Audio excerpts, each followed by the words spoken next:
Bonjour à tous, j'espère que vous allez bien. Je vous retrouve aujourd'hui pour un petit book haul. J'ai rien de spécial à ajouter, alors je vous propose qu'on commence tout de suite. Alors le premier livre, je l'ai reçu de la part de la collection R.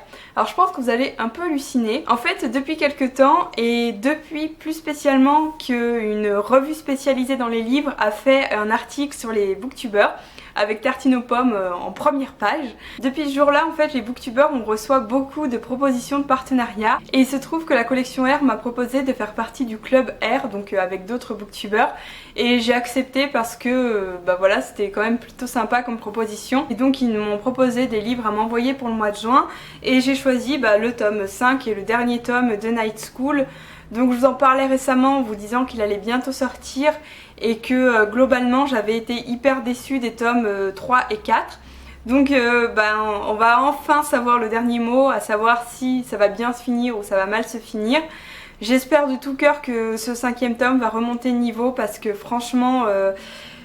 pour l'instant je suis pas hyper convaincue, donc là il va vraiment falloir que ce 5e tome il fasse un truc grandiose et que ça se finisse en apothéose, sinon je ne vais pas être contente. Encore un nouveau partenaire, il s'agit cette fois-ci des éditions Hachette, donc qui m'ont proposé un partenariat. Non mais en ce moment, enfin je vous dis, j'hallucine complètement quoi. C'est dingue que les maisons d'édition s'intéressent mais d'un coup vraiment très fortement aux booktubers. Avant il y en avait qui s'intéressaient aux booktubers, hein. Je dis pas que ça a commencé vraiment il y a quelques jours, mais là depuis quelques semaines c'est encore plus fort. Et donc Hachette m'a proposé un partenariat et je leur ai demandé le tome 2 de la saga Waterfire. Donc la saga Waterfire c'est ça.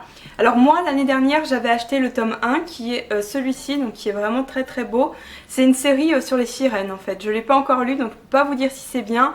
Néanmoins j'ai vu à la FNAC que ce livre avait le coup de cœur des gens de la FNAC, donc ça doit être bien. Donc le tome 1 était celui-ci et ils m'ont envoyé le tome 2, donc celui-ci. Et je voulais vraiment vous les montrer parce que ce soit l'un ou l'autre, c'est absolument des livres mais alors magnifiques quoi, c'est vraiment...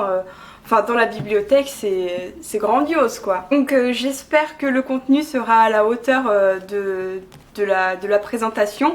Je vais les lire cet été, je vous dirai ça très vite et voilà. Un nouveau partenaire également, il s'agit des éditions JC Lattès. Donc je leur ai demandé en fait quels étaient leurs coups de cœur et quels étaient les livres qu'ils me conseillaient. Et ils m'en ont conseillé 2, donc du coup ils m'ont envoyé ces 2-là que je ne connaissais pas, mais que depuis j'ai vu sur pas mal de chaînes, donc je pense que ça doit être assez connu. Le premier c'est Red Queen de Victoria Aveyard. Donc c'est le premier roman de l'auteur, d'après ce que j'ai compris du résumé parce qu'il est quand même assez mystérieux. C'est l'histoire un peu, enfin pas une dystopie mais un peu de fantaisie. Donc on va voir ce que ça donne. Beaucoup de gens l'ont lu. Finalement les avis j'ai l'impression que pour l'instant sont assez mitigé, c'est pas forcément le gros coup de cœur que ce que je pensais. Et le deuxième qu'il m'a envoyé, alors celui-ci apparemment il est connu mondialement, il s'agit de Je suis là de Clélie Avitt. Donc ça m'a bien plu parce que vous avez vu le prénom de l'auteur qui ressemble fortement au mien et c'est assez rare pour que je m'emballe tout de suite. C'est le premier roman de l'auteur, cette fois-ci c'est une romance. Pareil, je n'en sais pas trop sur le contenu parce que le résumé ne dit pas grand-chose. L'auteur est apparemment française vu qu'elle vit à Nice, mais c'est quand même un roman qui a été connu mondialement. Elle a eu beaucoup de prix pour ce premier roman, donc ça a l'air d'être vraiment quelque chose d'assez grand. Donc on verra ça très bientôt. Voilà pour les partenariats, je vais maintenant vous montrer un livre que l'auteur m'a envoyé, m'a super gentiment envoyé. Je vous en ai parlé dans mon vlog du dimanche, donc vous voyez peut-être de quoi je vous parle. Il s'agit du premier jour du reste de ma vie de Virginie Grimaldi et l'auteur me l'a dédicacé. Hop, je vous montre vite fait. Donc je l'ai déjà lu ce livre, c'est de la chick lit. Normalement vous allez avoir la vidéo qui va en parler dimanche, à moins qu'elle soit déjà en ligne jeudi, je sais pas trop. Mais en tout cas c'est de la très bonne chick lit. Comme je le disais dans la vidéo update, moi il n'y a qu'une auteure en chick lit que j'aimais bien, c'était Sophie Kinsella. Et maintenant il y en a une deuxième, c'est Virginie Grimaldi. Parce que j'ai trouvé ce roman vraiment très attendrissant, très drôle. C'est l'histoire en fait d'une jeune femme qui va quitter son mari du jour au lendemain et suite à cela elle va partir en croisière et sur cette croisière il va se passer plein de trucs donc que vous découvrirez en le lisant. Et si vous aimez la chick lit, mais foncez lire ce livre. Ensuite je me suis fait un cadeau à moi-même ce coup-ci puisque je me suis offerte L'Arabe du futur 2. Donc c'est la suite de L'Arabe du futur 1 que j'avais déjà acheté il y a quelques temps. J'avais adoré le tome 1, donc ça raconte la jeunesse de l'auteur. sœur qui est d'une mère bretonne et d'un père syrien, donc ils vont partir très vite au Moyen-Orient et ça raconte son enfance là-bas, l'école, avec sa famille, etc.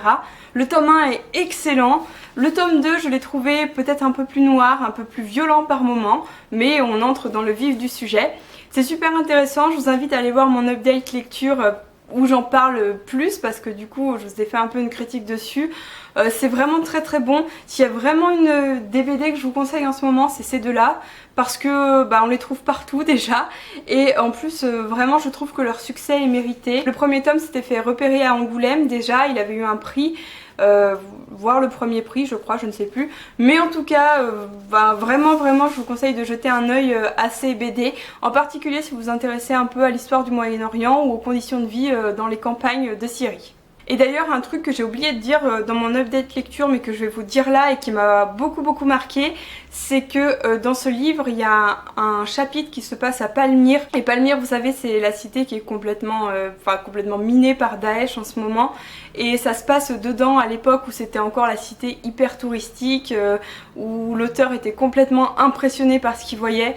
Et donc quand on lit ça et qu'on sait ce qui se passe maintenant là-bas, ça fait mal au cœur, ça fait vraiment très mal au cœur. Et rien que pour ça c'est intéressant de voir un peu l'histoire de la Syrie, ce qu'est la Syrie avant la guerre, etc. Donc je vous le conseille, mais vraiment. Je vais maintenant vous montrer le clou du spectacle parce que j'avais eu, grâce à des amis que je remercie grandement, pour mon anniversaire un bon d'achat de 50 € à la Fnac et j'avais envie de me faire un cadeau de livres que je garderai toute ma vie et pas des livres que je revendrai juste après les avoir lus. Et du coup je me suis offert des livres que je voulais vraiment me racheter et que j'avais vendus mais que je voulais vraiment avoir de nouveau. Et il s'agit des Harry Potter. Alors il y a deux versions que vous pouvez acheter actuellement des Harry Potter. Il y a les Gallimard qui sont les grands formats mais vraiment magnifiques, ils sont super ceux-là. Mais ils étaient un peu trop chers pour moi. Alors je me suis pris toute la collection en folio junior que voici. Et c'est super parce qu'ils sont magnifiques, donc je vais vous les montrer un par un. Il y a le premier tome, je vous les montre rapidement pour que vous voyez un peu la couverture. Le premier tome que je suis d'ores et déjà en train de lire, le tome 2, le tome 3, le tome 4, le tome 5, le tome 6 et le dernier tome. Je trouve que cette réédition est vraiment très belle, qu'ils ont très bien fait les choses et comme je vous le disais, c'est vraiment un truc que je garderai toute ma vie parce que je regrette tellement d'avoir vendu les tomes que j'avais auparavant, qui étaient les Gallimard d'ailleurs. Je les ai tous revendus ou donnés, ou enfin je ne les ai plus. Mais là je sais que vraiment c'est des cadeaux que je garderai toute ma vie et je me suis super heureuse. Et ça me fait trop du bien d'avoir de nouveau les Harry Potter à la maison. Voilà pour ce petit book haul, j'espère qu'il vous a plu. J'espère que je vous ai présenté assez de choses. Beaucoup de partenariats comme je vous le disais. Ça va peut-être vous étonner un peu de moi, mais bon voilà, il faut savoir aussi faire des contacts avec des maisons d'édition parce que je trouve que c'est très intéressant et c'est un des plus que nous apporte aussi Booktube et ça apprend beaucoup sur la façon de gérer un peu tout ça. Voilà, donc je remercie encore mes amis qui m'ont offert le bon d'achat. N'hésitez pas si vous avez des questions, si vous avez des remarques, si vous avez déjà lu certains de ces livres, n'hésitez vraiment pas. Je suis à votre disposition également. Je vous remercie pour votre attention et je vous dis à très bientôt pour une nouvelle vidéo.